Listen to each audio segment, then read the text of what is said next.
You know, because in order for you to be a Shriner, you got to be a Mason. For you to be a Knights Templar, you got to be a Mason. And the more you go up in that pyramid, and the highest you could go is a Rothschild. Right. They're the highest of the highest. Really? Yeah, they're the satanic children of Satan.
With breaking news, a fire is burning out of control at this hour on Cleveland's east side. It's at the old Masonic Temple on East 55th Street. News Channel 5's John Kosick is live at the scene right now and joins us with the latest details. John? Danita, firefighters, as you can see behind me, continue to flood this building with water in an effort to make sure that all the hot spots are out. If you're familiar with East 55th Street, the Masonic Temple sits just about 150 feet south of the old Richmond Textile Building. That is a massive 5-story brick warehouse that stretches for several city blocks, vacant for years. So as you can imagine, when firefighters first arrived on this scene, their main effort, keep this fire from spreading. The thick black smoke billowed high into the night air over East 55th Street in Cleveland. Firefighters attacking the flames from just about every angle imaginable. The building is an old Masonic temple that hasn't been used for worship in years, but is still used for storage. That fueled flames, which quickly rose out of control. This is a 222 alarm fire right now, and we're just trying to keep all of our guys on the outside of the fire. We have guys all around the building, and we have about 4 towers hitting it from all different directions. And the thing, first of all, is to make sure that we have safety for all the residents in the community, as well as our fire guys. At one point, the rear of the building collapsed, and firefighters feared it had spread to neighboring buildings. But from the rooftops, they were able to provide a wall of water, which kept the flames contained. Like so many Masonic temples, this one was built with craftsmanship those who worshipped here say cannot be copied today. Our Masonic halls are built a certain way, situated a certain way, and this one right here absolutely represents what Masonry is all about. When you go inside of it, which of course I can't share that with you, but there's a lot of history that belongs to us, and obviously it's going up in flames tonight. Well, people are in complete shock after 3 suspicious fires were set at 3 separate Masonic halls in the city of North Vancouver, the district of North Vancouver, and in East Vancouver, all within an hour's time earlier this morning. The first scene erupted at about 6:45 at the Masonic Center on Lynn Valley Road, with extensive damage done to the exterior of the building. Less than 15 minutes later, crews were called out to another hall at Lonsdale and 12th, completely engulfed in flames. Here's what the North Vancouver City Fire Chief had to say. Heavy fire conditions. The fire escalated very quickly. We had to take a defensive position. And our primary objective is try to contain the fire to the building of origin and protect the adjacent properties. The roof's caved in, the building has been completely destroyed and remains unstable. The historic items inside couldn't be saved, and nearby businesses suffered smoke and water damage. We spoke with 3 Masons who came by to assess the situation and say they are heartbroken at what they've seen and can't understand why someone would do this. I'm just brokenhearted. I am just dumbfounded. Such a great, incredible loss. The building was incredibly beautiful inside, being built in the early 1900s, around that period, and the archives inside, his story and so on, is just incredible. It's pretty sad what's going on. You see what happened on the weekend in North Vancouver at the library. Vancouver police also now working with RCMP on the North Shore after a suspicious fire was called in at the Park Lodge Masonic Hall on Rupert Street before 7:30. Shocking video has emerged of a man with a jerry can near the scene as a struggle ensues.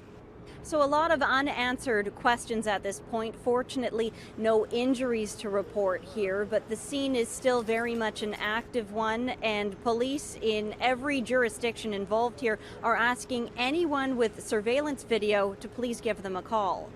Andrea McPherson, Global News. Zanesville has looked up at the historic wonder of the Masonic Temple. In just a matter of hours, that building will soon be coming down after it was gutted. 120 years, the city of Zanesville has looked up at the historic wonder of the Masonic Temple. In just a matter of hours, that building will soon be coming down after it was gutted by a fire that took 4 fire departments to knock down. Here's 10 TV's Brian Somerville. A downtown Zanesville historic staple here in the community now has to come down after it caught fire late Thursday night. Majesty of Zanesville. That's how he described this picture when I asked. Thursday night, the Majesty of Zanesville.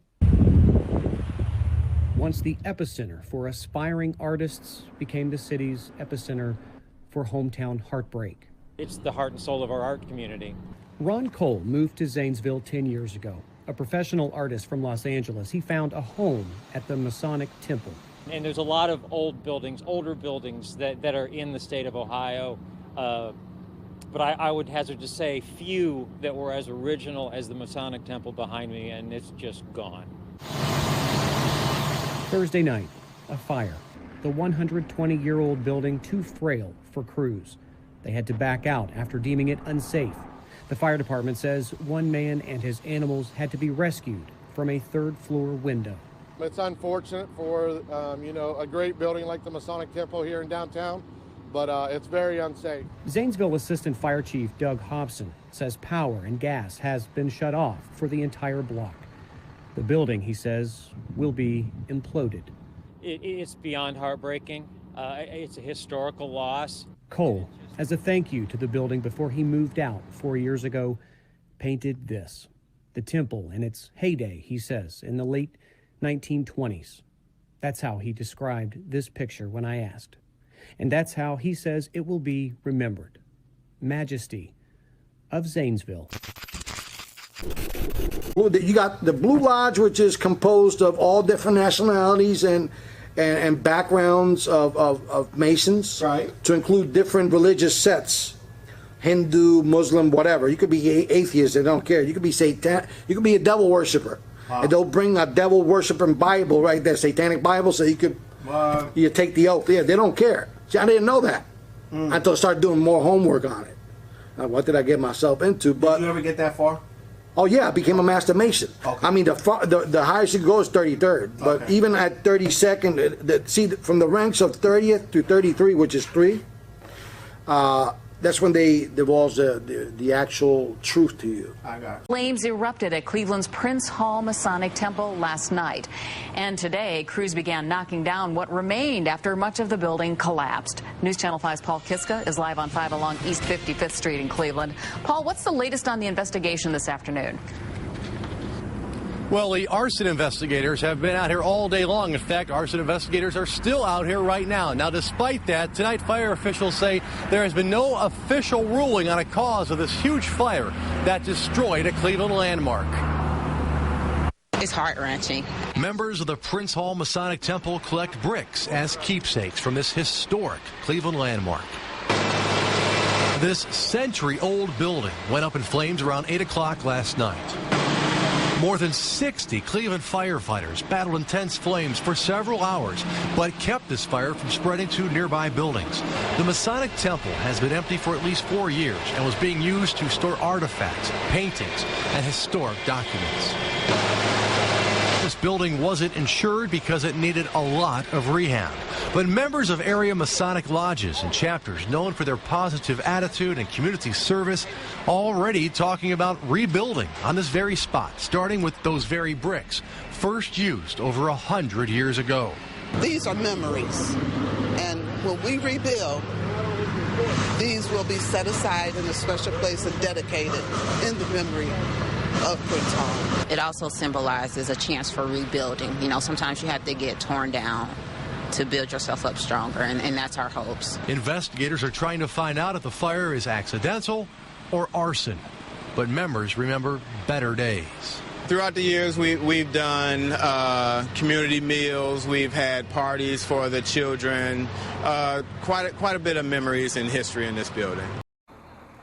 Well, an investigation into a possible arson is underway right now here at the Masonic Lodge on Weston Road after what's believed to be a Molotov cocktail was tossed through one of the basement windows here.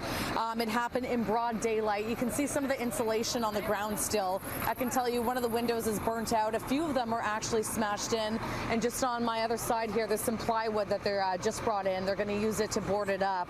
Now, I'm being told that investigators with the fire marshal's office will be heading to the scene. We're also being told that this is now officially a Toronto police investigation. Now, luckily, the fire was knocked down pretty quickly, and no one was inside the building when this happened. I'm being told that members of the lodge often gather here in the evening hours, and this happened in broad daylight about 2:30 this afternoon. Now, I did speak to a lodge member shortly after the fire was put out, and I'm being told that there is concern in this neighborhood that a firebug may be on the loose. Figured probably a local firebug. There's apparently, I've heard about several other incidents in the neighborhood where people have tried, a person has tried to start fires. Really? Has it been? Apparently last week somebody tried to set the funeral home on fire across the street. I'm worried because we have meetings here and it's obviously not going to be able to, at least in the short term, and I'm assuming it can be repaired, but I won't know till I get inside and see. We are getting a close look at the devastating damage done to an historic building in Aurora. Hours later, you can see it's still smoking. Our drone capturing some remarkable footage here. This video of the charred remains of the Lincoln Masonic Temple. CBS 2's Audrina Bigas, live in Aurora. Audrina, it's still not even safe to go near it right now. Brad, getting anywhere close to it is not safe. I'm told that with the right amount of wind, this building could collapse, or parts of it. Crews just came out and put this fence out to block off this area because they do not want this thing to come down. 5 stories, 50,000 square feet, now charred. The walls collapsed, the roof gone, but the history still being told here near downtown Aurora. Well, I used to own this building, the Masonic Temple. That top row of windows, we lived up on that whole floor. We built bedrooms in the corner and put a little kitchenette in and already had a bathroom, so we were good to go. He also ran an event space downstairs. He held weddings and other events, hundreds of them, but he couldn't keep up with the building repairs, somewhere around $1 million. We went around looking for grant money and other things all around the country and the state. There was no such monies. So I sold the building. So I think I bought it for $114,000 and sold it for $148,000. 55,000 square foot masonry building. That person sold it, then the next person, and so on. That put it on the list of the most endangered historic sites in Illinois back in 2009. Lots of ownership problems, fights in court, and no money as it continued to deteriorate. It makes it a problem. It's sort of like, I guess you would call it an albatross in a way. Some call it an eyesore, a fenced-off burden that's now burned. It's good that this is happening, in a way, yeah. I guess now there'll finally be the approval to tear it down, I'm guessing. Last night, flames shot out of the building and spread fast. So much so that 5 families close by had to leave their homes, and at one point, more than 400 people lost power in this area.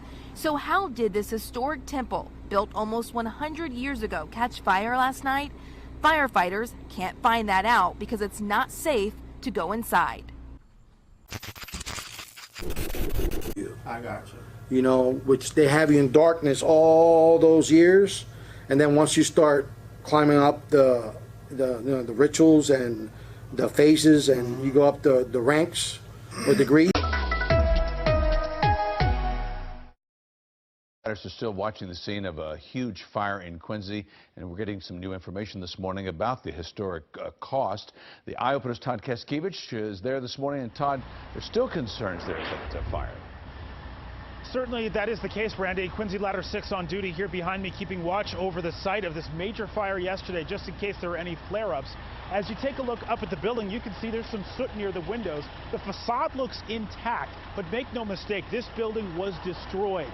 Crews here pulling an all-nighter to make sure that flames did not spark up again here at the Masonic Lodge on Hancock Street. The fire broke out around noon yesterday while contractors were working on the heating system in the basement. Now, a 4-alarm fire broke out. The smoke was so thick that it was picked up on weather radar. The flames extremely intense. Crews were ordered out of the building just before the roof collapsed. Masons looked on, stunned. This is it's heartbreaking. It really is. It's a beautiful lodge. We lost all of our historical stuff. It's horrible. I think for everyone who's a Mason, anywhere in the country, this is just devastating. The lodge was built in 1926. It was in the process of being sold and turned into a boutique hotel, but the deal allowed the Temple Association to move into the basement, which is why there was some work going on there in the first place. The loss is estimated at least $3 million, but some of the artifacts that were lost, of course, are priceless. Outside the Masonic Temple with a look at the damage. Mugo. Aurora police have blocked off some of the roads leading to this building, so we can't get too close. But if you look behind me, you can see smoke here coming from that building. And just on the other side is firefighters using a ladder truck to just pour water into that building. Now, take a look at this video from our nonstop news crews. You can see huge flames and smoke shooting out of the building. Multiple fire crews were on scene at the time working to put out the fire. We're told this was just after 11 last night. Again, this is the Illinois Masonic Temple, built in 1922. Battling this fire at the Masonic Lodge there. You can see the fire has consumed the building. This video was from just about an hour ago. We have not heard of any injuries as of yet. That Freemason Lodge is one of the oldest in the country. And not every Masonic Lodge, I mean, they all talk about the same, but everybody's different. You know, because in order for you to be a Shriner, you got to be a Mason. For you to be a Knights Templar, you got to be a Mason. And the more you go up in that pyramid, and the highest you could go is a Rothschild. Right. They're the highest of the highest. Really? Yeah, they're the satanic children of Satan. Wow. They actually sit on the table, and they have a special chair for Satan right there.